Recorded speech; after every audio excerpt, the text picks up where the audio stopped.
കേരളത്തിലെ ഒഴിവാക്കപ്പെട്ടവർ അനുഭവിക്കുന്ന വിവിധങ്ങളായ പ്രശ്നങ്ങൾ ഒട്ടേറെ വിദഗ്ധരെ വെച്ച് ചർച്ച ചെയ്യപ്പെടുകയുണ്ടായി. ഇവിടെ നമ്മളുടെ അന്നമുസ്ലിമിൽ തന്നെ 111 സംഘടനകൾ ഈ കർഷക മഹാപഞ്ചായത്തിലേക്ക്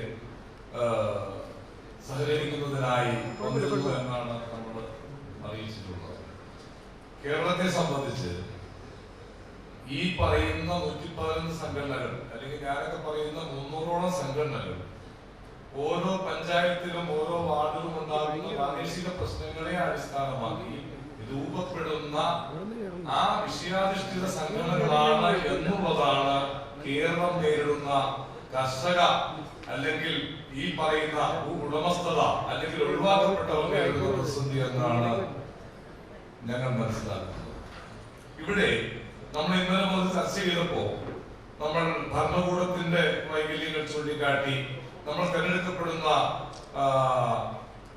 എംപിമാരും MLA-മാരുടെയും ദൗർബല്യങ്ങൾ ചൂണ്ടിക്കാട്ടി, ഗ്രാമപഞ്ചായത്തിന്റെ ദൗർബല്യങ്ങൾ ചൂണ്ടിക്കാട്ടി, എല്ലാം ഇത്തരം ഒരു മനുഷ്യവിരുദ്ധ മാനവിക വിരുദ്ധ ഭരണകൂട സംവിധാനം സൃഷ്ടിക്കുന്ന ഒരു അടിസ്ഥാന ഘടകമുണ്ട്. അത് ആരാണെന്നാലും ചർച്ച ചെയ്തില്ല, അത് നമ്മളാണ്. ഇത്ര ക്വാളിറ്റി ഇല്ലാത്ത ഒരു സമൂഹം, ക്വാളിറ്റി ഇല്ലാത്ത സമൂഹത്തിൽ നിന്ന് എങ്ങനെയാണ് ക്വാളിറ്റിയുള്ള നേതാക്കൾ ഉണ്ടാകുക? എങ്ങനെയാണ് നമ്മൾ ഈ അപജയത്തിൽ പോയി പെട്ടിരിക്കുന്നത്?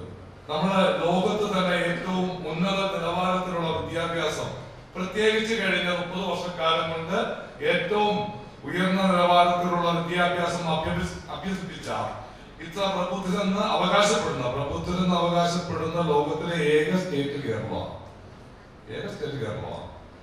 എന്തുകൊണ്ടാണ് ഈ ഭരണകൂടത്തിന് വർഷങ്ങൾക്ക് മുമ്പേ, പതിറ്റാണ്ടുകൾക്ക് മുമ്പേ തിരുത്തപ്പെടേണ്ട ഒരു സാമൂഹ്യ ക്രമം ശാസ്ത്രീയമായി ഈ പുതിയ കാലത്തോടൊപ്പം സഞ്ചരിക്കുന്ന ഒരു സാമൂഹ്യ ക്രമം സൃഷ്ടിക്കുന്നതിന് വേണ്ടി നമ്മൾ ഉണ്ടാക്കുന്ന നിയമത്തെ വൃത്തിയോടെയും മനസ്സിലാകുന്ന ഭാഷയിലും നിർമ്മിക്കാൻ കഴിയാതെ പോകുന്നത് എന്നതാണ് നമ്മൾ ചിന്തിക്കേണ്ടത്. അതിന്റെ അടിസ്ഥാന കാരണം നമ്മളാണ്. നമ്മൾ രൂപീകരിച്ച സംഘടനകളടക്കം അത് പ്രതികളാണ് എന്നാണ് എനിക്ക് ഈ യോഗത്തിൽ പറയാനുള്ളത്. എന്റെ വിഷയത്തേക്കൊന്നും ഞാൻ പോകുന്നില്ല. ഭൂവിഷയമൊക്കെ ഇവിടെ ഏകദേശം പറഞ്ഞു കഴിഞ്ഞു. ഭൂവിഷയം എന്ന് പറയുമ്പോൾ കേരളത്തിൽ ഇതിനെ കുറിച്ച് ഞാൻ സൂചിപ്പിച്ചിരുന്നു, 78 ലക്ഷത്തോളം ഭൂ ഉടമകളുണ്ട്. അത് 2 സെന്റാകാം, 5 സെന്റാകാം, 5 ഏക്കറാകാം, 10 ഏക്കറാകാം. ഈ 78 ലക്ഷം ഭൂ ഉടമകൾ അത് 3 കോടി തണ്ടപ്പേർ കക്ഷികളിൽ നിലനിൽക്കുന്നു. ഏതാണ്ട് 200 വൻകിട കമ്പനികളും മുതലാളിമാരും 12 ലക്ഷം ഏക്കർ ഭൂമി കൈവശം വച്ചിരിക്കുന്നു. അത് കൃഷി ചെയ്യുന്ന കാറ്റ പോലുള്ള കൃഷി ചെയ്യുന്ന ഭൂമിയുമുണ്ട്. അനാഥമായി കാട് പിടിച്ച് അതിലെ മരങ്ങൾ വെട്ടി വിറ്റ് ജീവിക്കുന്ന യൂണിയൻ നേതാക്കൾ ജീവിക്കുന്ന ഒട്ടേറെ എസ്റ്റേറ്റുകളുമുണ്ട്. ഭൂമിയെ സംബന്ധിച്ചുള്ള ഒരു അവ്യക്തത കേരളം കൊണ്ടു നടക്കുന്നു. ഭൂമിയെ സംബന്ധിച്ച് എന്ത് വിഷയം വരുമ്പോഴും അതിൽ പരിസ്ഥിതിയുടെ ഒരു ഘടകം എവിടെ നിന്നൊക്കെ കടന്നു വരുന്നു. ആവശ്യമില്ലാത്ത ഒട്ടനവധി ഭീതി, ഒരുപാട് കെട്ടുകഥകൾ പാരമ്പര്യമായി നമ്മളിങ്ങനെ ജനങ്ങളുടെ നേരത്തെ മരത്തിന്റെ കഥ പറഞ്ഞ വായു തരുന്നത് മരമാണെന്ന് പറഞ്ഞ പോലെ എല്ലാ പാരിസ്ഥിതിക പ്രശ്നങ്ങളും പരിഹരിക്കുന്നതിന് വർഷം 70 ലക്ഷം മരങ്ങൾ നടുന്നത്. എത്ര രൂപ കണക്കെടുക്കുന്നു ആരെങ്കിലും പരിശോധിക്കുന്നുണ്ടോ? നല്ലൊരു അഴിമതി, നല്ലൊരു അഭിഹിതം അവിടെ നടക്കുന്നു എന്നുള്ളതാണ്. കേരളത്തിലെ ഫോറസ്റ്റിൽ 4 ലക്ഷം ഏക്കർ ഫോറസ്റ്റ് ഭൂമി അവിടെ തേക്കടക്കം വെച്ചുപിടിപ്പിച്ച് യൂക്കാലി അടക്കം ഈ പ്രകൃതി വിരുദ്ധ കൃഷികൾ ചെയ്ത് ഒരു വർഷം കേരള ഫോറസ്റ്റ് നേടുന്നത് 250 കോടി രൂപയാണ്. തേക്ക് വെട്ടാൻ കൃഷിക്കാരന് പറ്റില്ല, അവൻ നിയന്ത്രിച്ചേക്കുക. വിലപിടിപ്പുള്ള ഒരു മരവും വെട്ടാൻ പാടില്ല, നടാൻ പാടില്ല. എന്താണ് ഇവിടെ ഒരു കച്ചവടം നടക്കുന്നുണ്ട്. മറ്റൊരു കച്ചവടം വേറെ ഉണ്ട്. 1 ലക്ഷം കോടി രൂപയുടെ തടി ഉൽപ്പന്നങ്ങൾ ഇന്ത്യയിലേക്ക് ഇറക്കുമതി ചെയ്യുന്നു. ആ ഇറക്കുമതി ചെയ്യുന്നതിൽ പ്രധാനപ്പെട്ട ഒന്നാണ് തേക്ക്. ആ തേക്ക് നിങ്ങൾ നട്ടുപിടിപ്പിച്ച് നിങ്ങൾ വിറ്റാൽ നിങ്ങൾക്ക് സാമ്പത്തിക ലാഭം ഉണ്ടാവും, നിങ്ങൾ സാമ്പത്തികമായി മെച്ചപ്പെടും. മുദ്രാവാക്യം വിളിക്കുന്ന ആ അടിമ പട്ടികയിൽ നിന്ന് നിങ്ങൾ ഘട്ടഘട്ടമായി മാറിപ്പോകും.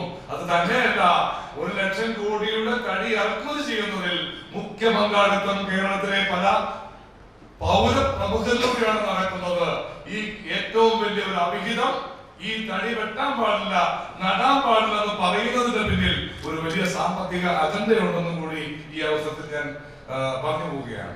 നിങ്ങൾ 78 ലക്ഷം ഭൂ ഉടമകളുണ്ടെങ്കിൽ 10% ഒഴിച്ച് ബാക്കിയെല്ലാം നിയമവിരുദ്ധ പട്ടികയിലാണെന്ന് നിങ്ങൾ പലരും അറിഞ്ഞിട്ടില്ല. അറിഞ്ഞവർ നെട്ടോട്ടത്തിലാണ്. ഏതാണ്ട് 15 ലക്ഷം ഏക്കർ പാടം കഴിഞ്ഞ 50 വർഷക്കാലം കൊണ്ട് കേരളത്തിൽ നികത്തപ്പെട്ടിട്ടുണ്ട്. 15 ലക്ഷം ഏക്കർ പാടം. അതിൽ ഇടുക്കിക്കാരും വയനാട്ടുകാരും അല്ല, ഏറ്റവും കൂടുതൽ ആലപ്പുഴക്കാരാണ്.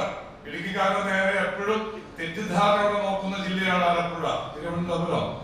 ഈ ടൗൺ പ്രദേശത്തുള്ളവരെയെല്ലാം വിഷം കൊടുത്ത് തെറ്റിദ്ധരിപ്പിച്ച് മലയോരത്തെയും ഇടനാടിനെയും മലയോരത്തെയും വിഭജിക്കപ്പെട്ടിരിക്കുന്നു.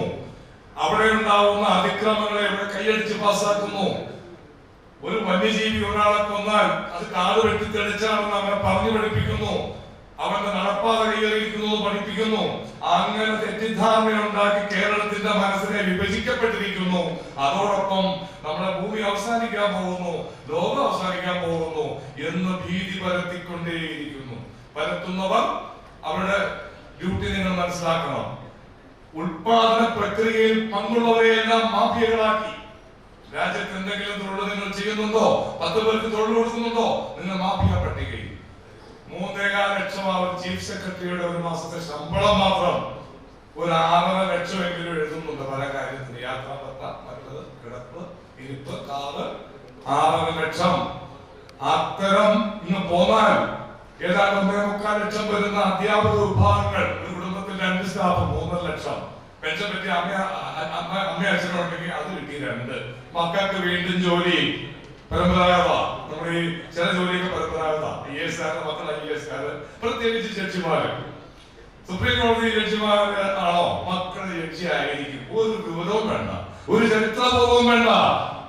അത്തരം റെക്കമെൻഡേഷനിലൂടെ ഈ ഇത്തരം ഉന്നത മേഖലകളിൽ കടന്നുകൂടുന്ന ഒരു സിസ്റ്റത്തിലൂടെയാണ് നമ്മൾ പോയിക്കൊണ്ടിരിക്കുന്നത് എന്നാണ് നമ്മൾ ഈ കാര്യത്തിൽ മനസ്സിലാക്കേണ്ടത്. അപ്പൊ നമ്മൾ എന്താണ് ചെയ്യേണ്ടത്? ഈ കുട്ടനാടിന്റെ പ്രശ്നം അത് എന്തെങ്കിലും പ്രശ്നമാകണം. അല്ല, കുട്ടനാട്ടിന്റെ മാത്രം പ്രശ്നമല്ല, ഒരു സാമൂഹിക പ്രശ്നമാണ്. ഇടുക്കിയിലെ ഭൂവിഷയങ്ങൾ അത് സാമൂഹിക പ്രശ്നമാണ്. 11 ലക്ഷം ഏക്കർ വരുന്ന ഇടുക്കി ജില്ല, അതിൽ കേവലം 2.5 ലക്ഷം മാത്രം വരുന്ന കൃഷിഭൂമിയെ എത്ര വിധത്തിലാണ് ആക്രമിച്ചിരിക്കുന്നത് നിങ്ങൾ മനസ്സിലാക്കണം. അവിടെ EFL നിയമം അടിച്ചേൽപ്പിച്ചിരിക്കുന്നു ഈ 2.5 ലക്ഷം ഏക്കറിൽ. അവിടെ തന്നെ ESA 47 വില്ലേജിൽ അടിച്ചേൽപ്പിച്ചിരിക്കുന്നു. വ്യാപകമായി കയ്യേറ്റ ആരോപണം, കഞ്ചാവ് മാഫിയ, പാറമട മാഫിയ. നാളെ കേരള നിങ്ങൾ പ്രബുദ്ധരാണെന്ന് പറയാൻ 13 ലക്ഷം ജനത 2.5 ലക്ഷം ഏക്കറിൽ ജീവിക്കുന്നു. 40 കടുവയ്ക്ക് 2,37,000 ഏക്കർ കൊടുത്തിരിക്കുന്നു. ആ കടുവയുടെ വിലയെങ്കിലും ഈ 13 ലക്ഷത്തിന് തരണ്ടേ? ഞങ്ങൾ വലിയ കൊതിയോടെയായി ഈ പ്രോഗ്രാമിനെ കണ്ടത്. ഞാൻ എന്റെ 2 വർഷമായി എന്റെ മനസ്സിൽ സൂക്ഷിച്ച ഒരാശയമാണ് ഈ വിഭജനം പൊട്ടിക്കണം. ഈ വിഭജനം കേരളത്തിന്റെ 14 ജില്ലകളെയും കൂട്ടിയോജിപ്പിച്ചുകൊണ്ട് ഈ സത്യങ്ങളെല്ലാം ചർച്ച ചെയ്യപ്പെടുന്ന വേദികൾ ഉണ്ടാവണം. ആ വേദിയിലൂടെ കേരളം കൊണ്ടു നടക്കുന്ന പൊതുബോധത്തെ തകർത്തുകൊണ്ട് മാത്രമേ കേരളത്തിൽ ഇന്നലെ മുതൽ ഉപയോഗിച്ച പ്രശ്നങ്ങൾ പരിഹരിക്കാൻ പറ്റൂ എന്ന് ഞാൻ ഉറച്ചു വിശ്വസിക്കുന്നു. അതിന്റെ 1000 സമരങ്ങളുടെ ഫലം ചെയ്തു എന്ന് ഞാൻ കണക്കാക്കേണ്ടത്. ഒരു കാര്യം നിങ്ങൾ മനസ്സിലാക്കേണ്ടത്, ദുഃഖകരമായ ഒരു കാര്യം, ഇപ്പോ ഈ പരിപാടി ഒന്നും വിജയമാണെന്ന് ഒട്ടേറെ നമ്മളോട് പറഞ്ഞിട്ടുണ്ട്. ഇതിന്റെ പരാജയം തപ്പി നടക്കുന്നവരുണ്ട്. പരിപാടി പരാജയമായിരുന്നു, ഒരു നെഗറ്റീവ്, കുഴപ്പമൊന്നുമില്ല. പരാജയം തപ്പി നടക്കുന്ന കുഴപ്പമില്ല. 111 സംഘടനകൾ ഞങ്ങൾക്ക് വാക്ക് തന്നു, ഞങ്ങൾ പങ്കാളികളാകുന്നു. ചിലരെല്ലാം പറഞ്ഞ് ഞങ്ങൾ ഹൃദയപരം എടുത്തു വെച്ചേക്കുന്നു. കാണാനില്ല, എന്നോട് കാണാനില്ല. എന്താണ് വിളിച്ച സംഘടനകൾ? ദുഃഖത്തോടെ ഞാൻ പറയാം, ഞങ്ങൾ പറയാറുള്ളത് ഞങ്ങളുടെ വിഷയം വന്നിരിക്കണമെന്നാണ്, ഞാൻ വന്നിരിക്കണമെന്നാണ് പല സംഘടനകളും പറഞ്ഞത്. അങ്ങനെ എന്നെ അവതരിപ്പിക്കാൻ രൂപീകരിച്ച സംഘടനകളുടെ ഒരു ബാഹുല്യം ഒരു വഴിക്ക്. മറ്റൊന്ന്, പരമ്പരാഗതമായുള്ള സംഘടനകൾ മറ്റു സംഘടനകൾ രൂപപ്പെടുന്നതിനെ അംഗീകരിക്കുന്നില്ല. അതിനെ രാഷ്ട്രീയ പാർട്ടികളെ വച്ചും അല്ലാതെയും നേരത്തെ ജോണി കെ വക്കീൽ പറഞ്ഞ പോലെ റാഞ്ചി കൊണ്ടുപോകുന്നു. ഈ ശബ്ദം ഈ കേരളത്തിൽ ഈ ആധുനിക കാലത്തും തുടരേണ്ടതുണ്ടോ? എനിക്ക് മനസ്സിലാകുന്നത് 1 വർഷം കൊണ്ട് പരിഹരിക്കാവുന്ന വസ്തുതയിലേക്ക് വന്നാൽ, ശാസ്ത്രത്തിലേക്ക് വന്നാൽ, ഒരു വർഷം കൊണ്ട് പരിഹരിക്കാവുന്ന വിഷയം മാത്രമേ നമ്മൾ അവതരിപ്പിച്ചോടത്തോളം കാര്യത്തിലുള്ളൂ. കൃഷിയെ ഒരു വ്യവസായത്തിന്റെ കണ്ടീഷനിലേക്ക് കൊണ്ടുപോകാൻ ഭരണകൂടത്തിന് കഴിയും. അത് പഞ്ചായത്ത് പോലുള്ള ഭരണ സംവിധാനങ്ങളെ 100% ഉപയോഗിച്ചുകൊണ്ട് മാത്രമേ നടക്കൂ. അതുപോലെ തന്നെയാണ് വനസംരക്ഷണം. 7000 വർഷം നടത്തിയെന്നാണ് നമ്മൾ കരുതുന്നത്. 25% ഉണ്ടായിരുന്ന വനം 30 പിടിച്ചെടുത്തതാ കൃഷിക്കാരന്റെ ഭൂമി. ഇന്ത്യയിലില്ല ഇത്രയും ജനസംഖ്യയുള്ള ലോകത്ത് ഇത്രയും പച്ചപ്പ് സംരക്ഷിക്കുന്ന സ്ഥലം ലോകത്തില്ല. ഈ ജനസംഖ്യയും ഇതും.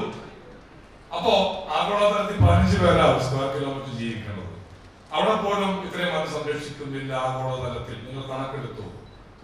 ഈ ഇത്രയും 3.5 കോടി ജനം ജീവിക്കുന്നിടത്ത് 54% വനസമാനമായി നമ്മൾ നിലനിർത്തുന്നു. അതിൽ ഒട്ടേറെ ജില്ലകൾ നമുക്ക് പിന്നിലാണ്. അപ്പോ ഇനി നമുക്ക് ഇത്രയും ശതമാനം പറയാൻ പറ്റും. നിങ്ങൾ ഗുജറാത്തിൽ എത്ര ശതമാനമുണ്ട്?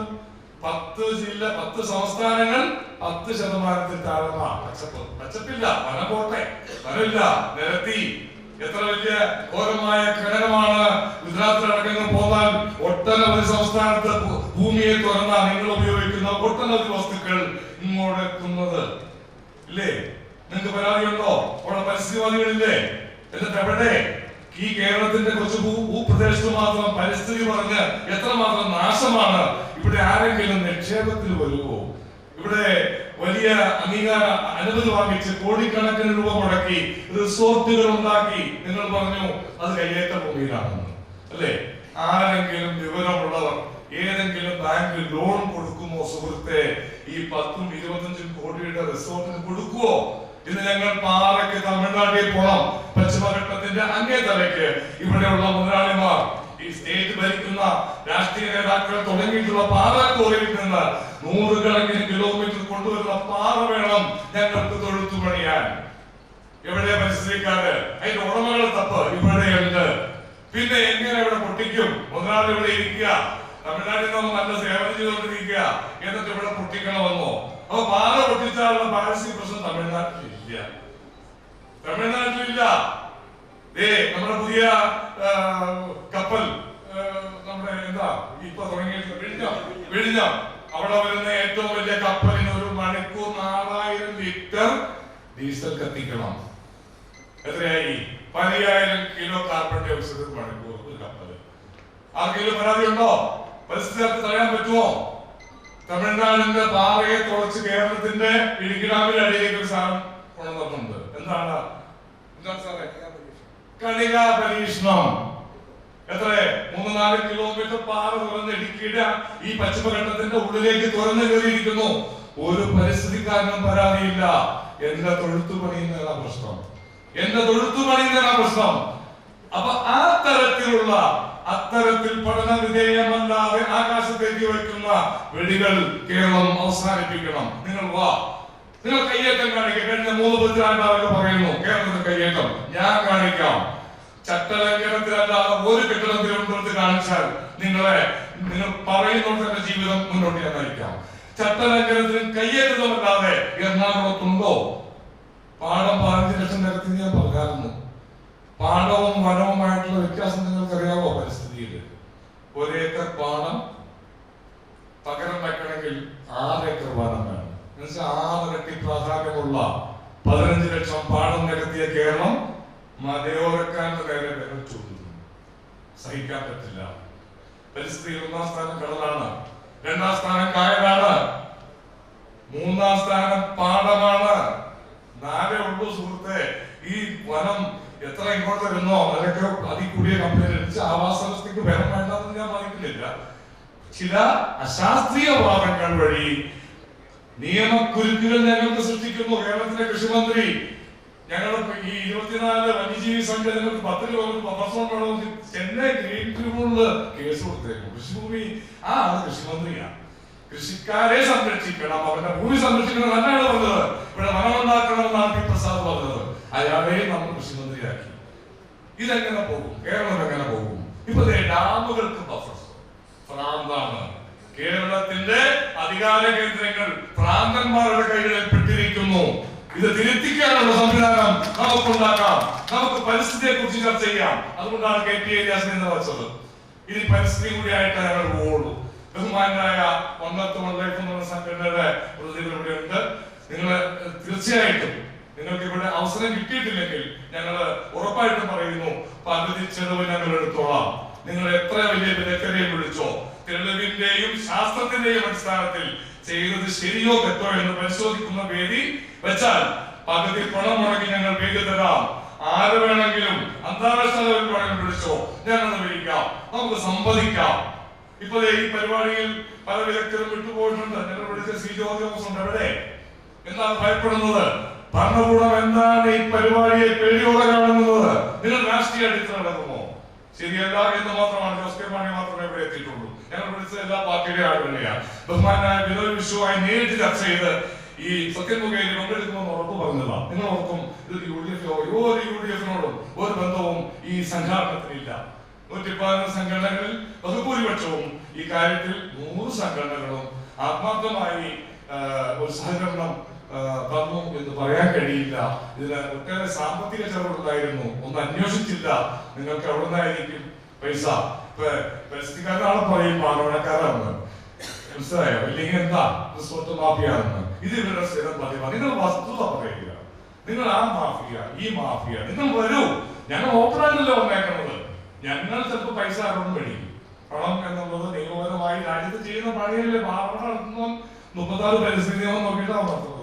അവൻ അനുമതി മേടിച്ചിട്ടാണ് നടത്തുന്നത്. അവൻ എന്താ മാഫിയാക്കുന്നത്? അല്ലേ?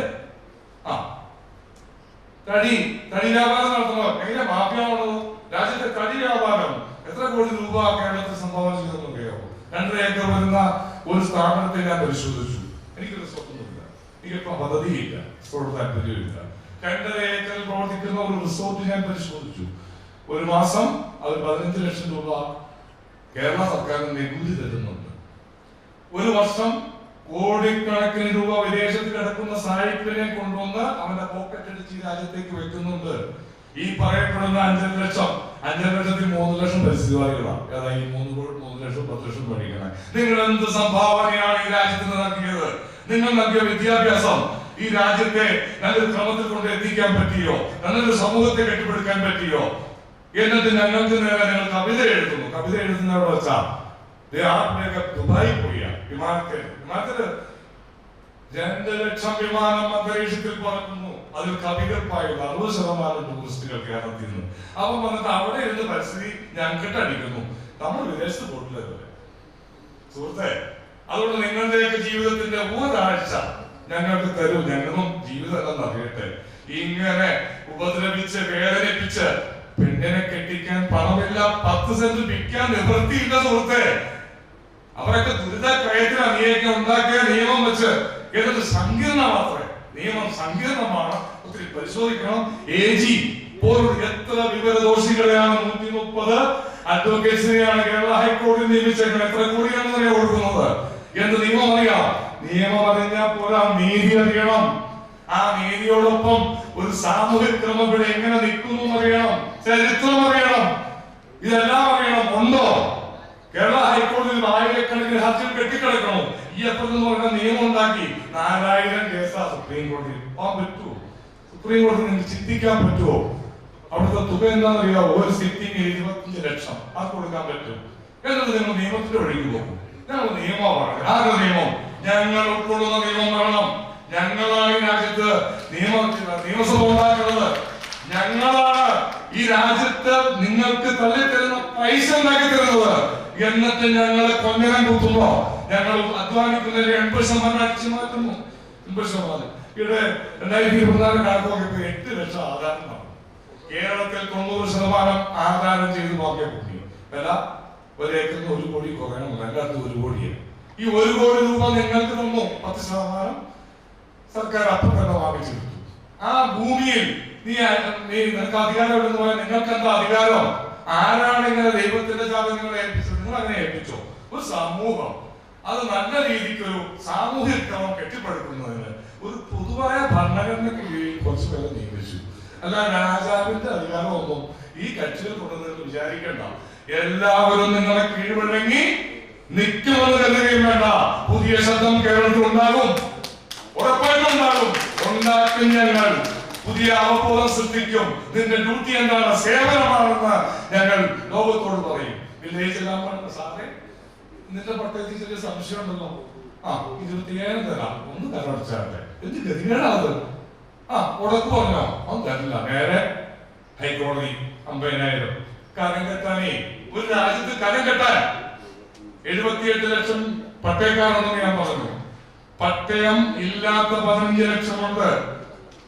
പട്ടയം കൊടുക്കാൻ കഴിയുന്നില്ല. 6 പതിറ്റാണ്ടായി രാജ്യം ഭരണത്തിൽ വന്നിട്ട് നിയമങ്ങൾ ഉണ്ടാക്കി. ഒരു വില്ലേജ് ഓഫീസർക്ക് അവിടുത്തെ പഞ്ചായത്ത് കമ്മിറ്റിക്ക് വെരിഫൈ ചെയ്തിട്ട് മത്തായിയുടെ സ്ഥലമാണോ അവൻ അവകാശപ്പെട്ടതാണോ പരിശോധിച്ച് റിപ്പോർട്ട് കൊടുക്കാവുന്ന ഒരു പട്ടയമല്ലേ. ഇവിടെ പട്ടയം വേണ ഉത്സവം. കോടിക്കണക്കിന് രൂപ വെച്ച് പട്ടയം വേണ നടത്തുക. രവീന്ദ്രൻ പട്ടയം 530 പട്ടയം റദ്ദാക്കി. മന്ത്രി എന്താ പറഞ്ഞേ? ഞങ്ങൾക്ക് സാങ്കേതിക പിഴവ് പറ്റി. കോടിക്കണക്കിന് രൂപ കൈക്കൂലി വാങ്ങിച്ചു നൽകിയ പട്ടയം 25 വർഷം കഴിഞ്ഞപ്പോ സാങ്കേതിക പ്രശ്നം പറഞ്ഞ് റദ്ദ് ചെയ്തു. ഞാൻ പറഞ്ഞു 45 ദിവസം കൊടുത്തോളോ? കൊടുക്കില്ല. അത്രയ്ക്ക് മോശം. ഞാൻ പറഞ്ഞല്ലോ 2007 ഒരു നിയമമന്ത്രി ഒരു മന്ത്രി പോയ സാഹചര്യം ഞാൻ നിങ്ങളോട് പറഞ്ഞു. അതിനുശേഷം ഇന്ന് പോകാൻ നിയമങ്ങളുടെ ചട്ടങ്ങളുടെ പ്രളയമാണ് രാജ്യത്തുണ്ടാക്കിയത്. നമുക്ക് 1971 ഭൂപരിഷ്കരണ നിയമത്തിൽ ഒട്ടേറെ തുണ്ടുഭൂമികൾ എസ്റ്റേറ്റുകൾ വന്നു. ഓക്കെ, 15-30 മേളിലേക്ക് വന്ന 30 ഏക്കർ 50 ഏക്കർ ഷെയർ ചെയ്യപ്പെട്ടു പോയി. 10 മക്കളുള്ളവൻ 40 ഏക്കർ 4 ഏക്കർ വെച്ച് കൊടുത്തു. ആ 4 ഏക്കർ പിന്നെ ഷെയർ ചെയ്തു. രണ്ടാമത്തെ ഘട്ടത്തിൽ 1 ഏക്കറായി. ഞാൻ പോയി 10 സെന്റ് മേടിച്ചു. ഞാൻ വീട് വെച്ചു. ഇപ്പൊ അതേ ഇടത് സർക്കാർ ഉത്തരവിറക്കി. അങ്ങനെയുള്ള തോട്ട ഭൂമികൾ മുറിച്ചു വാങ്ങിച്ചത് നിയമവിരുദ്ധം. ഇപ്പൊ നിയമവിരുദ്ധമാക്കി. ഒട്ടേറെ സ്ഥലത്ത് കരം മേടിക്കുന്നില്ല. ചെയ്ത വീട് ഒഴിയുന്ന അവസ്ഥ നിങ്ങൾക്കുമുണ്ട്. നിങ്ങൾ തോട്ടം ഭൂമിയാണെന്ന് നിങ്ങൾ അറിയുന്നില്ല. ഇനി പാടത്തിൽ ഇത് തന്നെ സംഭവിച്ചു. 70 കാലത്ത് കമ്പനി ഉണ്ടാക്കുവാൻ പാടം നടത്തിയത് കമ്പനി ഉണ്ടാക്കി. ഇപ്പൊ അതേ തരം മാറ്റണം. നീ പാടത്തിലാണ് BTR രജിസ്റ്റർ. ഒരു നൂറ്റാണ്ട് പഴക്കമുള്ള രേഖ എടുക്കുക. നീ പാടമാണ്. നീ പാടം തരം മാറ്റണം. തരം മാറ്റേണ്ടത് ഈ രേഖയിലല്ല, നമ്മുടെ രാഷ്ട്രീയത്തിലാണ്. ഈ തരം വെച്ച് നമ്മുടെ പോക്കറ്റ് കൊള്ളയടിക്കുന്നു. നമ്മൾ അധ്വാനിക്കുന്നതിന്റെ 70% നികുതിയായി പിരിക്കുന്നു. 96 ലക്ഷം പേർ ക്യാമറയിൽ കുടുങ്ങി പൈസ അടക്കാൻ കിടക്കുന്നു. ഇപ്പൊ പുതിയ സാധനം വന്നു. 87 മുതൽ ആധാരം ചെയ്ത് വില കുറഞ്ഞു പോയി. അതുകൊണ്ട് വീട്ടിലേക്ക് നോട്ടീസ് വരുന്നു, ജപ്തിക്ക് വരുന്നു. ഇങ്ങനെ നമുക്ക് ഈ രാഷ്ട്രീയത്തെ വിടാൻ പറ്റില്ല. നമ്മൾ 100 രൂപ അധ്വാനിക്കുന്ന 70 കൊടുക്കാൻ തയ്യാറാ, 30 പിടിക്കാൻ പറ്റില്ല. അതിനുള്ള ശാസ്ത്രീയമായ സാമ്പത്തിക മാനേജ്മെന്റ് നിങ്ങൾക്ക് കഴിയുമോ? രാജ്യത്ത് ഉത്പാദിപ്പിക്കണമെന്ന കക്ഷികളെ സ്വീകരിക്കാൻ കഴിയുമോ? സ്വീകരിക്കാൻ പറ്റും. അത് യൂസഫലി ആയിരിക്കണം, അല്ലെങ്കിൽ അദാനിയായിരിക്കണം. അത് പോരാ.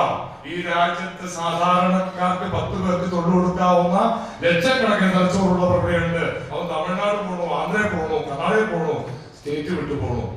ലാസ്റ്റ് ഈ വൃദ്ധരുടെ ഒരു കേരളം അലഞ്ഞു തിരിയുന്ന ഒരവസ്ഥയിലേക്ക് കേരളം എത്തുന്നു. അങ്ങനെ വിവിധങ്ങളായ നിയമക്കുരുക്കുകൾ പൈസ അടിച്ചു മാറ്റുന്നതിനുള്ള ഒരു പദ്ധതിയായി കേരളത്തിൽ രൂപപ്പെട്ടിരിക്കുന്നു. നമുക്ക് ചർച്ച ചെയ്യേണ്ടത്, ഞാൻ പറഞ്ഞു വരുന്നത്, ഈ സമ്മേളനം കൊണ്ട് നമ്മൾ എന്താണ് നേടിയത് എന്ന ഒരു ആത്മപരിശോധന വേണ്ടതുണ്ട്. തീർച്ചയായിട്ടും ഈ സമ്മേളനം കഴിയുമ്പോൾ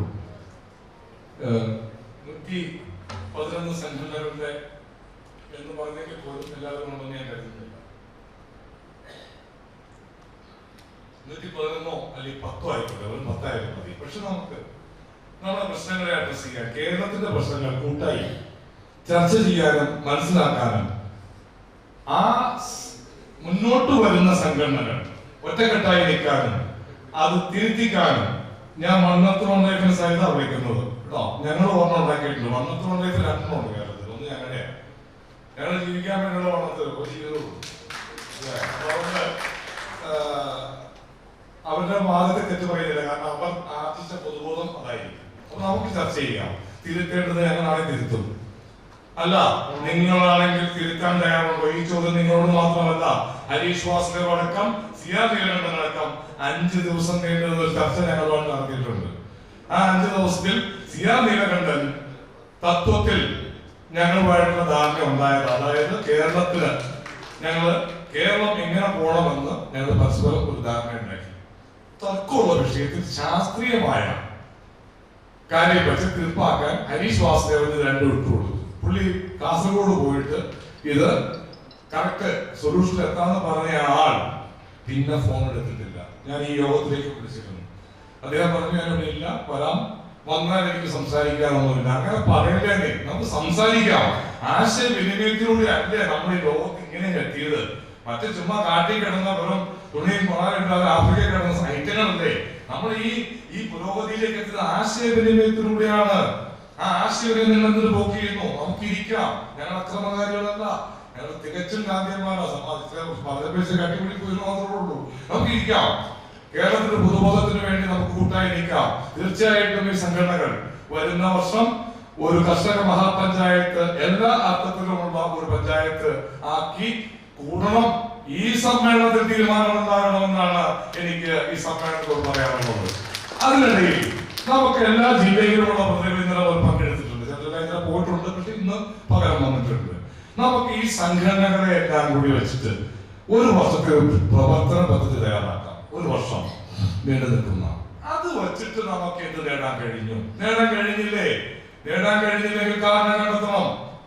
ആ കാരണം പരിഹരിക്കും. നമുക്ക് കഴിയുന്നേ.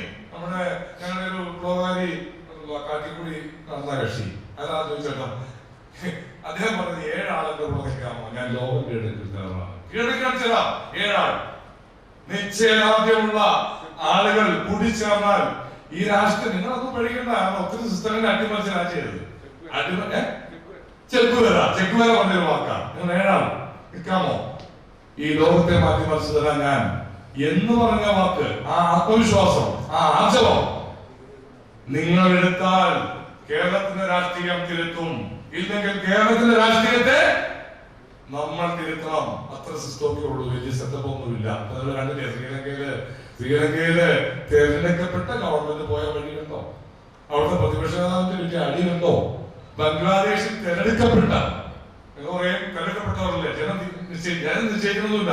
ജനം കണ്ടുപെട്ടെന്ന് തിരിയും ചില സമയത്ത്. അങ്ങനെയാണ് ബംഗ്ലാദേശിലെ ഭരണാധികാരി ഇന്ത്യ വന്ന് കിടക്കുന്നത്. അത്ര ഉള്ളൂ ഒരതിര്. ഈ അതിര് പൊളിഞ്ഞാൽ എല്ലാവരും ഇപ്പൊ തന്നെ ഇങ്ങനെ ഞാനൊരു കാര്യം ശ്രദ്ധിച്ചു. രാഷ്ട്രീയ മേഖലയിൽ വന്ന പലരോടും അതിർത്തിയ എനിക്ക് കിട്ടിയ റിസൾട്ട് എന്താണ്? നമ്മളെ ഭാവി നിർണ്ണയിക്കേണ്ടുന്ന ആളുകളോട് എന്താണ് നിങ്ങൾക്ക് ഒരു അസംതൃപ്തി? അത് മാറണം. രാഷ്ട്രീയ പാർട്ടികൾ ആദരിക്കപ്പെടണം. നമ്മളെ ഭരിക്കുന്നവരാണ്. അതിലേക്ക് രാഷ്ട്രീയ പാർട്ടി എത്തണം, നമ്മൾ എത്തിക്കണം. അതുകൊണ്ട് തീർച്ചയായിട്ടും ഈ സമ്മേളനം 2ാം സമ്മേളനം ഉണ്ടാവണം. അത് ഈ വന്നിരിക്കുന്നവരിൽ നിന്ന് ശക്തമായ ഒരു കോർ ഗ്രൂപ്പ് സംസ്ഥാന ലെവലിൽ ഉണ്ടാവണം. ആ ഉണ്ടാവുന്നവർ വെരിഫൈ ചെയ്യണം. ആദിവാസി അമ്മണി അവർക്ക് ഭൂമിയിൽ തന്നെ കൊടുക്കണം. ആകെ 5 ലക്ഷം ജനസംഖ്യ കേരളത്തിലുള്ളൂ. ആ ഭൂമി ഇല്ലാത്തവർ ഭൂമി കൊടുക്കാൻ ഭൂമി ഞങ്ങൾ തരാം. ഭൂമി ഞങ്ങളുണ്ട്. ചില പറയും ഈ നാളെ ഞങ്ങളത് ഇവിടെ വെച്ച് വരമന്ത്രി പറഞ്ഞു ഫണ്ടില്ല, അല്ലെങ്കിൽ ഞങ്ങള് വന്യമൃഗം തടഞ്ഞു. ഞാൻ ഫണ്ട് ഞങ്ങൾ തരാം. 60,000 ചന്ദനം മറയൂർ 35 ഇനി അത് വളർത്തില്ല. കാവലിന് 1000 പേരെ ഇട്ടേക്കണം. ആ കാശ് പറയണ്ട. 30 ചന്ദനം വെട്ടി വിറ്റാൽ ഒരു ചന്ദനം 15 ലക്ഷം രൂപയാ. കേരളത്തിന്റെ കടം മാറും. അത് തന്നെ വളർന്നോളും. 15 വർഷം കഴിയുമ്പോൾ ചന്ദനം ഓക്കെയാ. ഈ ചന്ദനത്തിന്റെ വിത്ത് ഇവിടെ ആഫ്രിക്കയിലോ നമ്മുടെ ആസ്ട്രേലിയക്കാർ കൊണ്ടുപോയി ഒരു 20 വർഷം മുമ്പ്. വിത്ത് കൊണ്ടുപോയി നട്ടു.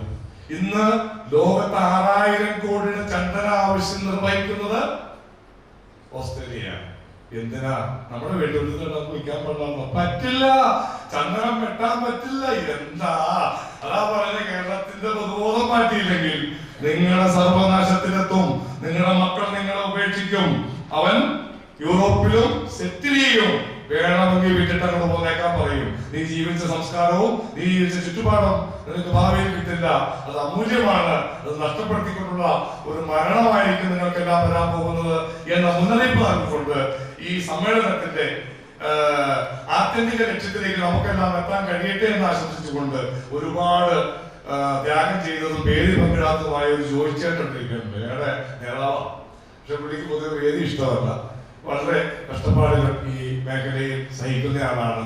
രാത്രി പോലും ഉറപ്പില്ല. നമ്മുടെ വടക്കൻ സാറും ഒക്കെ ഞങ്ങൾ കൂട്ടു ഒത്തുചേർന്ന് കുറഞ്ഞ നമ്പറുള്ള ഒരാൾക്കൂട്ടത്തിന്റെ പ്രകടനം മാത്രമാണിത്. അത് അങ്ങനെ പോരാ. വടക്കനാകണം, പ്രസാക്കാകണം, ജോലിയാകണം, നിങ്ങൾ ഓരോരുത്തരും എന്ന് ആഹ്വാനം ചെയ്തുകൊണ്ട് ഞാൻ എന്റെ വാക്കുകൾ അവസാനിപ്പിക്കുന്നു. നന്ദി, നമസ്കാരം. Thank you sir. നമുക്ക് ഇന്ന് വിഷയാവതരണത്തിനായിട്ട് നമുക്ക് വരാമെന്ന്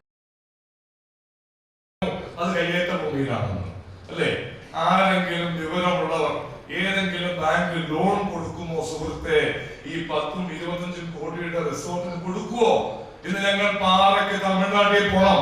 പശ്ചിമഘട്ടത്തിന്റെ അങ്ങേ തലയ്ക്ക് ഇവിടെയുള്ള മുതലാളിമാർ, ഈ സ്റ്റേറ്റ് ഭരിക്കുന്ന രാഷ്ട്രീയ നേതാക്കൾ തുടങ്ങിയിട്ടുള്ള പാറക്കോറിയിൽ നിന്ന് 100 കണക്കിന് കിലോമീറ്റർ കൊണ്ടുവരുന്ന പാറ വേണം ഞങ്ങൾക്ക് തൊഴുത്തു പണിയാൻ. എവിടെ പരിസ്ഥിതിക്കാര്? അതിന്റെ ഉടമകൾ തപ്പ് ഇവിടെയുണ്ട്. പിന്നെ എങ്ങനെ ഇവിടെ പൊട്ടിക്കും? മുതലാളി ഇവിടെ ഇരിക്കുക, തമിഴ്നാട്ടിൽ നിന്ന് നല്ല സേവനം ചെയ്തുകൊണ്ടിരിക്കുക, എന്നിട്ട് ഇവിടെ പൊട്ടിക്കണമെന്നോ? അപ്പൊ പാറ പൊട്ടിച്ചാലുള്ള പാരിസ്ഥിതിക പ്രശ്നം തമിഴ്നാട്ടിലില്ല. നമ്മുടെ പുതിയ കപ്പൽ, നമ്മുടെ എന്താ ഇപ്പൊ തുടങ്ങിയിട്ട് വിഴിഞ്ഞം, അവിടെ വരുന്ന ഏറ്റവും വലിയ കപ്പലിന് ഒരു മണിക്കൂർ 4000 ലിറ്റർ ഡീസൽ കത്തിക്കണം. എത്രയായി? 10,000 കിലോ കാർബൺ ഡൈ ഓക്സൈഡ് മണിക്കൂർ ഒരു കപ്പല്. ആർക്കെങ്കിലും പരാതി ഉണ്ടോ? പരിസ്ഥിതി തടയാൻ പറ്റുമോ? തമിഴ്നാടിന്റെ പാറയെ തുളച്ച് കേരളത്തിന്റെ ഇടുക്കി ഡാമിന്റെ അടിയിലേക്ക് ഒരു സാധനം കൊണ്ടുവന്നിട്ടുണ്ട്. എന്താണ് സാറേ? കണികാ പരീക്ഷണം. എത്ര? 3-4 കിലോമീറ്റർ പാറ തുറന്ന് ഇടുക്കിയുടെ ഈ പശ്ചിമഘട്ടത്തിന്റെ ഉള്ളിലേക്ക് തുറന്നു കയറിയിരിക്കുന്നു. ഒരു പരിസ്ഥിതിക്കാരനും പരാതിയില്ല. എന്റെ തൊഴുത്തു പണിയുന്നതാണ് പ്രശ്നം.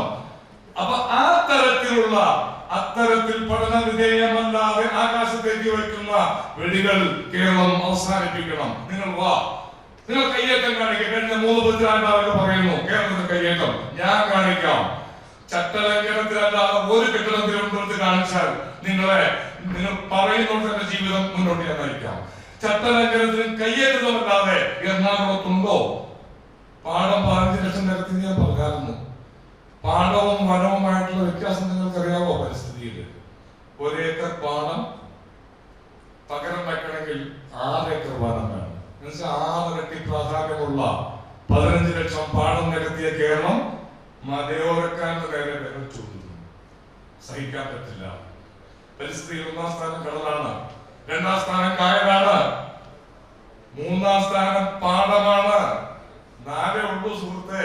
ഈ വനം എത്ര ഇങ്ങോട്ട് വരുന്നോ അതൊക്കെ അതികൂടിയ കമ്പനി ആവാസ വ്യവസ്ഥയ്ക്ക് വേണം വേണ്ടെന്ന് ഞാൻ പറയുന്നില്ല.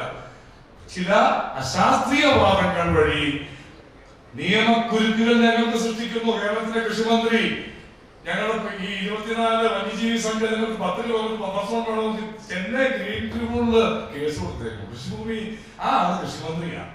കൃഷിക്കാരെ സംരക്ഷിക്കണം, അവരുടെ ഭൂമി സംരക്ഷിക്കണം എന്നാണ് പറഞ്ഞത്. ഇവിടെ വനമുണ്ടാക്കണമെന്നാണ് പി പ്രസാദ് പറഞ്ഞത്. അയാളെയും നമ്മൾ കൃഷിമന്ത്രിയാക്കി. ഇതെങ്ങനെ പോകും? കേരളം എങ്ങനെ പോകും? ഇപ്പൊ ഡാമുകൾക്ക് ബഫർ ഭ്രാന്താണ്. കേരളത്തിന്റെ അധികാര കേന്ദ്രങ്ങൾ ഭ്രാന്തന്മാരുടെ കൈകളിൽ പെട്ടിരിക്കുന്നു. ഇത് തിരുത്തിക്കാനുള്ള സംവിധാനം നമുക്കുണ്ടാക്കാം. നമുക്ക് പരിസ്ഥിതിയെ കുറിച്ച് ചർച്ച ചെയ്യാം. അതുകൊണ്ടാണ് KP ഏരിയാസിനെ വെച്ചത്. ഇനി പരിസ്ഥിതി കൂടിയായിട്ട് ഞങ്ങൾ പോകുള്ളൂ. ബഹുമാനായ വണ്ണത്ത് വൺലൈഫ് എന്നുള്ള സംഘടനയുടെ പ്രതിനിധികൾ ഇവിടെ ഉണ്ട്. നിങ്ങൾ തീർച്ചയായിട്ടും നിങ്ങൾക്ക് ഇവിടെ അവസരം കിട്ടിയിട്ടില്ലെങ്കിൽ ഞങ്ങൾ ഉറപ്പായിട്ടും പറയുന്നു, പകുതി ചെലവ് ഞങ്ങൾ എടുത്തോളാം. നിങ്ങൾ എത്ര വലിയ വിദഗ്ധരെയും വിളിച്ചോ, തെളിവിന്റെയും ശാസ്ത്രത്തിന്റെയും അടിസ്ഥാനത്തിൽ ചെയ്തത് ശരിയോ തെറ്റോ എന്ന് പരിശോധിക്കുന്ന വേദി വെച്ചാൽ പകുതി പണം മുടക്കി ഞങ്ങൾ വേദി തരാം. ആര് വേണമെങ്കിലും അന്താരാഷ്ട്ര ലെവലിൽ വേണമെങ്കിലും വിളിച്ചോ, ഞങ്ങൾ വിളിക്കാം, നമുക്ക് സംവദിക്കാം. ഇപ്പൊ ഈ പരിപാടിയിൽ പല വിദഗ്ധരും വിട്ടുപോയിട്ടുണ്ട്. ഞങ്ങൾ വിളിച്ച സി ജോർജ് ഉണ്ട്. എവിടെ? എന്താണ് ഭയപ്പെടുന്നത്? ഭരണകൂടം എന്താണ് ഈ പരിപാടിയെ പേടിയോടെ കാണുന്നത്? നിങ്ങൾ രാഷ്ട്രീയ അടിത്തറ നടക്കുമോ? ശരിയല്ല എന്ന് മാത്രമാണ്. ജോസ് കെ മാണി മാത്രമേ ഇവിടെ എത്തിയിട്ടുള്ളൂ. ഞങ്ങൾ വിളിച്ച എല്ലാ പാർട്ടിയുടെ ആളുകളെയാണ്. ബഹുമാനായ വിനോദ് വിശ്വമായി നേരിട്ട് ചർച്ച ചെയ്ത് ഈ സത്യമുഖയിൽ പങ്കെടുക്കുമെന്ന് ഉറപ്പ് പറഞ്ഞതാണ്. നിങ്ങൾ ഓർക്കും, ഇത് UDF-നോടും ഒരു ബന്ധവും ഈ സംഘാടനത്തിനില്ല. 114 സംഘടനകളിൽ ബഹുഭൂരിപക്ഷവും ഈ കാര്യത്തിൽ 100 സംഘടനകളും ആത്മാർത്ഥമായി ഒരു സഹകരണം തന്നു എന്ന് പറയാൻ കഴിയില്ല. ഇതിന് ഒട്ടേറെ സാമ്പത്തിക ചെലവുണ്ടായിരുന്നു. ഒന്നും അന്വേഷിച്ചില്ല. നിങ്ങൾക്ക് എവിടെ നിന്നായിരിക്കും പൈസ? പരിസ്ഥിതിക്കാരനാണ് പറയും പാർവണക്കാരാണെന്ന്, മനസ്സിലായോ? ഇല്ലെങ്കിൽ എന്താ റിസോർട്ട് മാഫിയാണെന്ന്. ഇത് ഇവരുടെ സ്ഥിരം പതിവാണ്. നിങ്ങൾ വസ്തുത പറയുക. നിങ്ങൾ ആ മാഫിയ, ഈ മാഫിയ, നിങ്ങൾ വരൂ.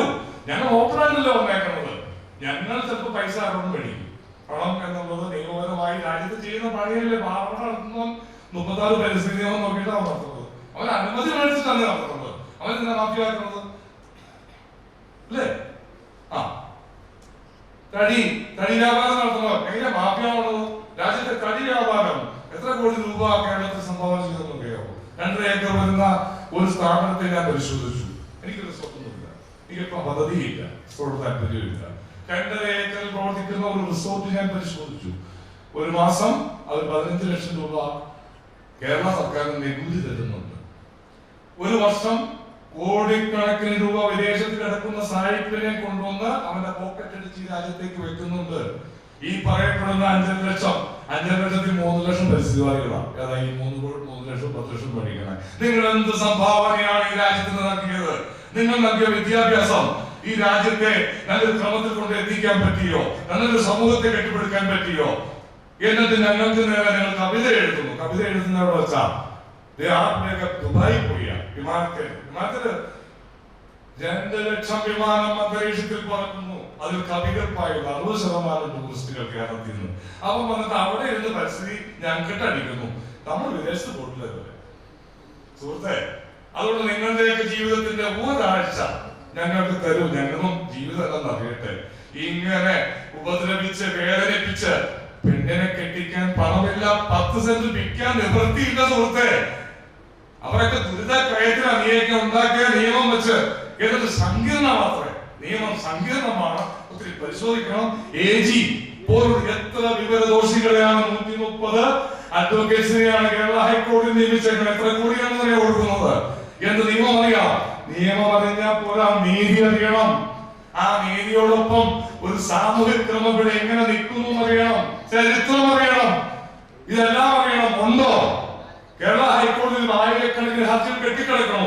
ഈ അപ്പുറത്ത് പറഞ്ഞ നിയമം ഉണ്ടാക്കി 4000 കേസാ സുപ്രീം കോടതിയിൽ. പോകാൻ പറ്റുമോ? സുപ്രീം കോടതി നിങ്ങൾക്ക് ചിന്തിക്കാൻ പറ്റുമോ? അവിടുത്തെ തുക എന്താണെന്ന് അറിയാമോ? ഒരു സിറ്റിംഗ് 25 ലക്ഷം അത് കൊടുക്കാൻ പറ്റും.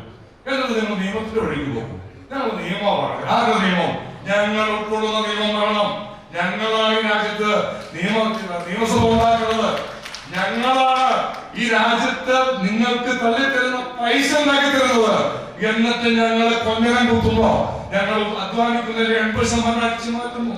80%. ഇവിടെ 2024 കണക്കൊക്കെ 8 ലക്ഷം ആധാരം. കേരളത്തിൽ 90% ആധാരം ചെയ്ത് നോക്കിയ കുട്ടി വില 1 ഏക്കറിന് 1 കോടി കുറയണം. എല്ലാത്തും 1 കോടിയാണ്. ഈ 1 കോടി രൂപ നിങ്ങൾക്ക് തന്നു. 10% സർക്കാർ അപ്പം തന്നെ വാങ്ങിച്ചെടുത്തു. ആ ഭൂമിയിൽ നിനക്ക് അധികാരം ഉണ്ടെന്ന് പറയാൻ നിങ്ങൾക്ക് എന്താ അധികാരം? ആരാണ് ഇങ്ങനെ ദൈവത്തിന്റെ ജാതകം നിങ്ങളെ ഏൽപ്പിച്ചത്? നിങ്ങൾ അങ്ങനെ ഏൽപ്പിച്ചോ? ഒരു സമൂഹം അത് നല്ല രീതിക്ക് ഒരു സാമൂഹിക ക്രമം കെട്ടിപ്പടുക്കുന്നതിന് ഒരു പൊതുവായ ഭരണഘടനയ്ക്ക് കീഴിൽ കുറച്ച് പേരെ നിയമിച്ചു. അല്ല രാജാവിന്റെ അധികാരമൊന്നും ഈ കക്ഷികൾ കൊണ്ടുവന്ന് വിചാരിക്കണ്ട. എല്ലാവരും നിങ്ങളെ കീഴ്വഴങ്ങി നിൽക്കുമെന്ന് കരുതുകയും വേണ്ട. പുതിയ ശബ്ദം കേരളത്തിൽ ഉണ്ടാകും, ഉറപ്പായിട്ടും ഉണ്ടാകും. ഉണ്ടാക്കും. ഞങ്ങൾ പുതിയ അവബോധം സൃഷ്ടിക്കും. നിന്റെ ഡ്യൂട്ടി എന്താണ്? സേവനമാണെന്ന് ഞങ്ങൾ ലോകത്തോട് പറയും. വില്ലേജെല്ലാം പറഞ്ഞ സാറേ നിന്റെ പട്ടയത്തിൽ ചെറിയ സംശയം ഉണ്ടല്ലോ. 27 തരാം, ഒന്ന് കരടച്ചാട്ടെ. എന്ത് ഗതികേടാത്? ഉടക്ക് പറഞ്ഞോ? അവൻ തരില്ല. നേരെ ഹൈക്കോടതി 50,000. കരം കെട്ടാനേ ഒരു രാജ്യത്ത് കരം കെട്ടാൻ 78 ലക്ഷം പട്ടയക്കാരുണ്ടെന്ന് ഞാൻ പറഞ്ഞു. പട്ടയം ഇല്ലാത്ത 15 ലക്ഷമുണ്ട്. പട്ടയം കൊടുക്കാൻ കഴിയുന്നില്ല. 6 പതിറ്റാണ്ടായി രാജ്യം ഭരണത്തിൽ വന്നിട്ട് നിയമങ്ങൾ ഉണ്ടാക്കി. ഒരു വില്ലേജ് ഓഫീസർക്ക് അവിടുത്തെ പഞ്ചായത്ത് കമ്മിറ്റിക്ക് വെരിഫൈ ചെയ്തിട്ട് മത്തായിയുടെ സ്ഥലമാണോ അവൻ അവകാശപ്പെട്ടതാണോ പരിശോധിച്ച് റിപ്പോർട്ട് കൊടുക്കാവുന്ന ഒരു പട്ടയമല്ലേ. ഇവിടെ പട്ടയം വേണ ഉത്സവം. കോടിക്കണക്കിന് രൂപ വെച്ച് പട്ടയം വേണം നടത്തുക. രവീന്ദ്രൻ പട്ടയം 536 പട്ടയം റദ്ദാക്കി. 1,000 മന്ത്രി എന്താ പറഞ്ഞേ? ഞങ്ങൾക്ക് സാങ്കേതിക പിഴവ് പറ്റി. കോടിക്കണക്കിന് രൂപ കൈക്കൂലി വാങ്ങിച്ചു നൽകിയ പട്ടയം 25 വർഷം കഴിഞ്ഞപ്പോ സാങ്കേതിക പ്രശ്നം പറഞ്ഞ് റദ്ദ് ചെയ്തു. ഞാൻ 45 ദിവസം കൊടുത്തോ? കൊടുക്കില്ല. അത്രയ്ക്ക് മോശം. ഞാൻ പറഞ്ഞല്ലോ 2007 ഒരു നിയമമന്ത്രി ഒരു മന്ത്രി പോയ സാഹചര്യം ഞാൻ നിങ്ങളോട് പറഞ്ഞു. അതിനുശേഷം ഇന്ന് പോന്നാൽ നിയമങ്ങളുടെ ചട്ടങ്ങളുടെ പ്രളയരാജ്യത്തുണ്ടാക്കിയത്. നമുക്ക് 1971 ഭൂപരിഷ്കരണ നിയമത്തിൽ ഒട്ടേറെ തുണ്ടുഭൂമികൾ എസ്റ്റേറ്റുകൾ വന്നു.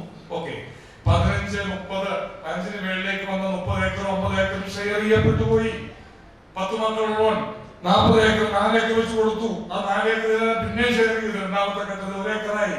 ഞാൻ പോയി 10 സെന്റ് മേടിച്ചു, ഞാൻ വീട് വെച്ചു. ഇപ്പൊ അതേ ഇടത് സർക്കാർ ഉത്തരവിറക്കി. അങ്ങനെയുള്ള തോട്ടഭൂമികൾ മുറിച്ചു വാങ്ങിച്ചത് നിയമവിരുദ്ധം. ഇപ്പൊ നിയമവിരുദ്ധമാക്കി. ഒട്ടേറെ സ്ഥലത്തുകാരൻ മേടിക്കുന്നില്ല. ചെയ്ത വീട് ഒഴിയുന്ന അവസ്ഥ നിങ്ങൾക്കുമുണ്ട്. നിങ്ങൾ തോട്ടഭൂമിയാണെന്ന് നിങ്ങൾ അറിയുന്നില്ല. ഇനി പാടത്തിൽ ഇത് തന്നെ സംഭവിച്ചു. 70 കാലത്ത് കമ്പനി ഉണ്ടാക്കാൻ പാടം നടത്തിയത് കമ്പനി ഉണ്ടാക്കി. ഇപ്പൊ അതേ തരം മാറ്റണം. നീ പാടത്തിലാണ് BTR രജിസ്റ്റർ. ഒരു നൂറ്റാണ്ട് പഴക്കമുള്ള രേഖ എടുക്കുക. നീ പാടമാണ്. നീ പാടം തരം മാറ്റണം. തരം മാറ്റേണ്ടത് ഈ രേഖയിലല്ല, നമ്മുടെ രാഷ്ട്രീയത്തിലാണ്. ഈ തരം വെച്ച് നമ്മുടെ പോക്കറ്റ് കൊള്ളയടിക്കുന്നു. നമ്മൾ അധ്വാനിക്കുന്നതിന്റെ 70% നികുതിയായി പിരിക്കുന്നു. 96 ലക്ഷം പേർ ക്യാമറയിൽ കുടുങ്ങി പൈസ അടക്കാൻ കിടക്കുന്നു. ഇപ്പൊ പുതിയ സാധനം 87 മുതൽ ആ ആധാരം ചെയ്ത് വില കുറഞ്ഞു പോയി. അതുകൊണ്ട് വീട്ടിലേക്ക് നോട്ടീസ് വരുന്നു, ജപ്തിക്ക് വരുന്നു. ഇങ്ങനെ നമുക്ക് ഈ രാഷ്ട്രീയത്തെ വിടാൻ പറ്റില്ല. നമ്മൾ 100 രൂപ അധ്വാനിക്കുന്ന 70 കൊടുക്കാൻ തയ്യാറാ, ആ 30 പിടിക്കാൻ പറ്റില്ല. അതിനുള്ള ശാസ്ത്രീയമായ സാമ്പത്തിക മാനേജ്മെന്റ് നിങ്ങൾക്ക് കഴിയുമോ? രാജ്യത്ത് ഉത്പാദിപ്പിക്കണമെന്ന കക്ഷികളെ സ്വീകരിക്കാൻ കഴിയുമോ? സ്വീകരിക്കാൻ പറ്റും. അത് യൂസഫലി ആയിരിക്കണം, അല്ലെങ്കിൽ അദാനിയായിരിക്കണം. അത് പോരാ. ഈ രാജ്യത്ത് സാധാരണക്കാർക്ക് 10 പേർക്ക് തൊഴിൽ കൊടുക്കാവുന്ന ലക്ഷക്കണക്കിന് തലച്ചോറുള്ളവർ ഇവിടെയുണ്ട്. അവൻ തമിഴ്നാട് പോകണു, ആന്ധ്രയിൽ പോകണു, കർണാടകയിൽ പോകണു, സ്റ്റേറ്റ് വിട്ടു പോകണു. ലാസ്റ്റ് ഈ വൃദ്ധരുടെ ഒരു കേരളം അലഞ്ഞു തിരിയുന്ന ഒരവസ്ഥയിലേക്ക് കേരളം എത്തുന്നു. അങ്ങനെ വിവിധങ്ങളായ നിയമക്കുരുക്കുകൾ പൈസ അടിച്ചു മാറ്റുന്നതിനുള്ള ഒരു പദ്ധതിയായി കേരളത്തിൽ രൂപപ്പെട്ടിരിക്കുന്നു. നമുക്ക് ചർച്ച ചെയ്യേണ്ടത്, ഞാൻ പറഞ്ഞു വരുന്നത്, ഈ സമ്മേളനം കൊണ്ട് നമ്മൾ എന്താണ് നേടിയത് എന്ന ഒരു ആത്മപരിശോധന വേണ്ടതുണ്ട്. തീർച്ചയായിട്ടും ഈ സമ്മേളനം കഴിയുമ്പോൾ 111 സംഘടനകളുടെ എന്ന് പറഞ്ഞെങ്കിൽ പോലും എല്ലാവരും ഉണ്ടെന്ന് ഞാൻ കരുതുന്നില്ല. 111 അല്ലെങ്കിൽ 10 ആയിക്കോട്ടെ, ഒരു 10 ആയാലും മതി. പക്ഷെ നമുക്ക് നമ്മുടെ പ്രശ്നങ്ങളെ അഡ്രസ് ചെയ്യാൻ, കേരളത്തിന്റെ പ്രശ്നങ്ങൾ കൂട്ടായി ചർച്ച ചെയ്യാനും മനസ്സിലാക്കാനും ആ മുന്നോട്ട് വരുന്ന സംഘടനകൾ ഒറ്റക്കെട്ടായി നിൽക്കാനും അത് തിരുത്തിക്കാനും ഞാൻ മണ്ണത്തുകൊണ്ടേക്കിന് സഹിത വിളിക്കുന്നത് കേട്ടോ. ഞങ്ങൾ ഓർമ്മ ഉണ്ടാക്കിയിട്ടുണ്ട്. മണ്ണത്തുകൊണ്ടേക്ക് 2 ഉണ്ട് കേരളത്തിൽ. ഒന്ന് ഞങ്ങളുടെയാണ്. ഞങ്ങൾ ജീവിക്കാൻ വേണ്ടിയുള്ള വണ്ണത്തിൽ അവരുടെ വാദത്തെ തെറ്റ് പറയുന്നില്ല. കാരണം അവർ ആർജിച്ച പൊതുബോധം അതായിരിക്കും. അപ്പൊ നമുക്ക് ചർച്ച ചെയ്യാം. തിരുത്തേണ്ടത് ഞങ്ങളാണെങ്കിൽ തിരുത്തും. അല്ല, നിങ്ങളാണെങ്കിൽ തിരുത്താൻ തയ്യാറുണ്ടോ? ഈ ചോദ്യം നിങ്ങളോട് മാത്രമല്ല, ഹരീഷ് വാസുദേവ് അടക്കം CR നീലകണ്ഠൻ അടക്കം 5 ദിവസം നീണ്ടുന്ന ഒരു ചർച്ച ഞങ്ങളുമായിട്ട് നടത്തിയിട്ടുണ്ട്. ആ 5 ദിവസത്തിൽ CR നീലകണ്ഠൻ തത്വത്തിൽ ഞങ്ങളുമായിട്ടുള്ള ധാരണ ഉണ്ടായത്, അതായത് കേരളം എങ്ങനെ പോകണമെന്ന് ഞങ്ങൾ പരസ്പരം ഒരു ധാരണ ഉണ്ടാക്കി. തർക്കമുള്ള വിഷയത്തിൽ ശാസ്ത്രീയമായ കാര്യം വെച്ച് തീർപ്പാക്കാൻ ഹരീഷ് വാസുദേവന് 2 വിട്ടുകൊടുത്തു. പുള്ളി കാസർഗോഡ് പോയിട്ട് ഇത് കറക്റ്റ് സൊല്യൂഷൻ എത്താന്ന് പറഞ്ഞ ആൾ പിന്നെ ഫോൺ എടുത്തിട്ടില്ല. ഞാൻ ഈ യോഗത്തിലേക്ക് വിളിച്ചിരുന്നു. അദ്ദേഹം പറഞ്ഞു ഞാനിവിടെ ഇല്ല, വന്നാൽ എനിക്ക് സംസാരിക്കാനൊന്നുമില്ല. അങ്ങനെ പറയണ്ടേ, നമുക്ക് സംസാരിക്കാം. ആശയവിനിമയത്തിലൂടെ അല്ലേ നമ്മൾ ഈ ലോകത്ത് ഇങ്ങനെ എത്തിയത്. മറ്റേ ചുമ്മാ കാട്ടിൽ കിടന്ന വെറും തുണിയും കൊളാറിട്ടാതെ ആഫ്രിക്കയിൽ കിടന്ന സൈറ്റങ്ങളല്ലേ. നമ്മൾ ഈ പുരോഗതിയിലേക്ക് എത്തിയത് ആശയവിനിമയത്തിലൂടെയാണ്. ആ ആശയവിനിമയം എന്തിനു പോക്ക് ചെയ്യുന്നു? നമുക്ക് ഇരിക്കാം. ഞങ്ങൾ അക്രമകാരികളല്ല, ഞങ്ങൾ തികച്ചും ഗാന്ധിയന്മാരാ. സമാജത്തിലെ കട്ടിപ്പിടിക്കുക മാത്രമേ ഉള്ളൂ. നമുക്ക് ഇരിക്കാം.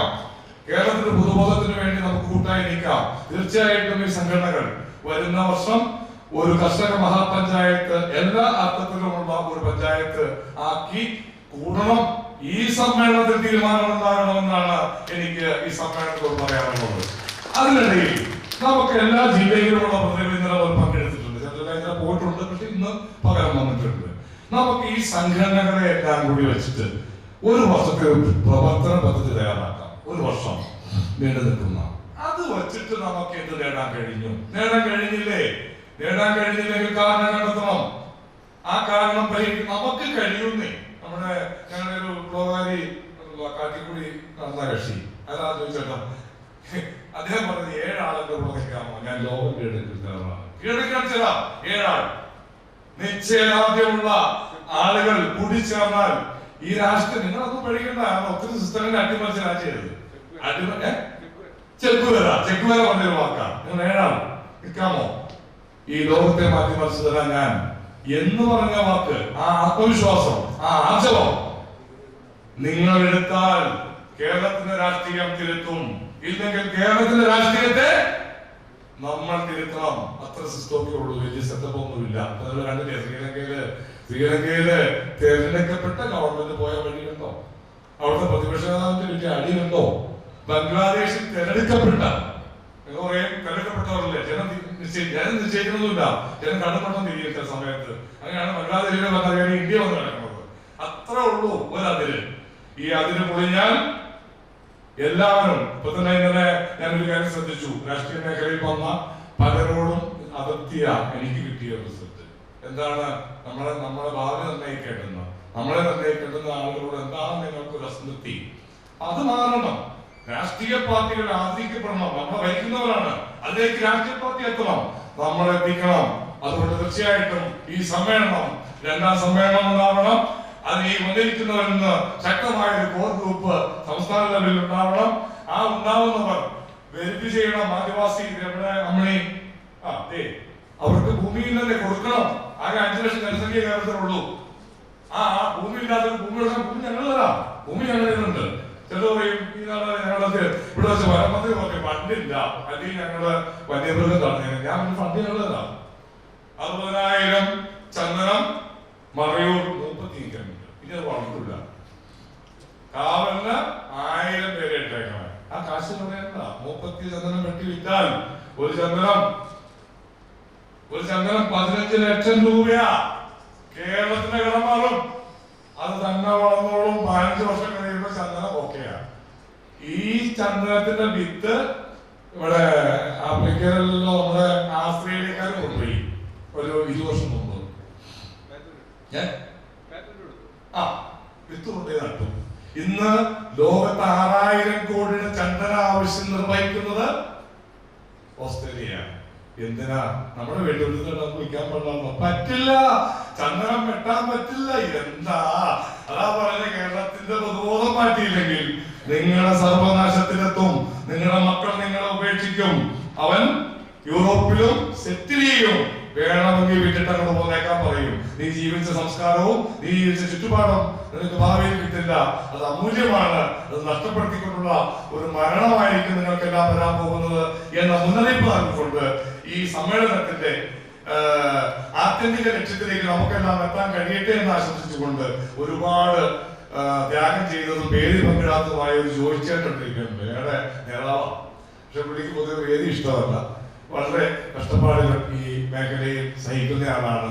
രാത്രി പോലും ഉറപ്പില്ല. നമ്മുടെ വടക്കൻ സാറും ഒക്കെ ഞങ്ങൾ കൂട്ടുചേർന്ന് കുറഞ്ഞ നമ്പറുള്ള ഒരാൾക്കൂട്ടത്തിന്റെ പ്രകടനം മാത്രമാണിത്. അത് അങ്ങനെ പോരാ. വടക്കനാകണം, പ്രസാക്കാകണം, ജോലിയാകണം. നിങ്ങൾ ഓരോരുത്തരും എന്ന് ആഹ്വാനം ചെയ്തുകൊണ്ട് ഞാൻ എന്റെ വാക്കുകൾ അവസാനിപ്പിക്കുന്നു. നന്ദി, നമസ്കാരം. Thank you sir. നമുക്ക് ഇന്ന് വിഷയാവതരണത്തിനായിട്ട് നമുക്ക് വരാമെന്ന്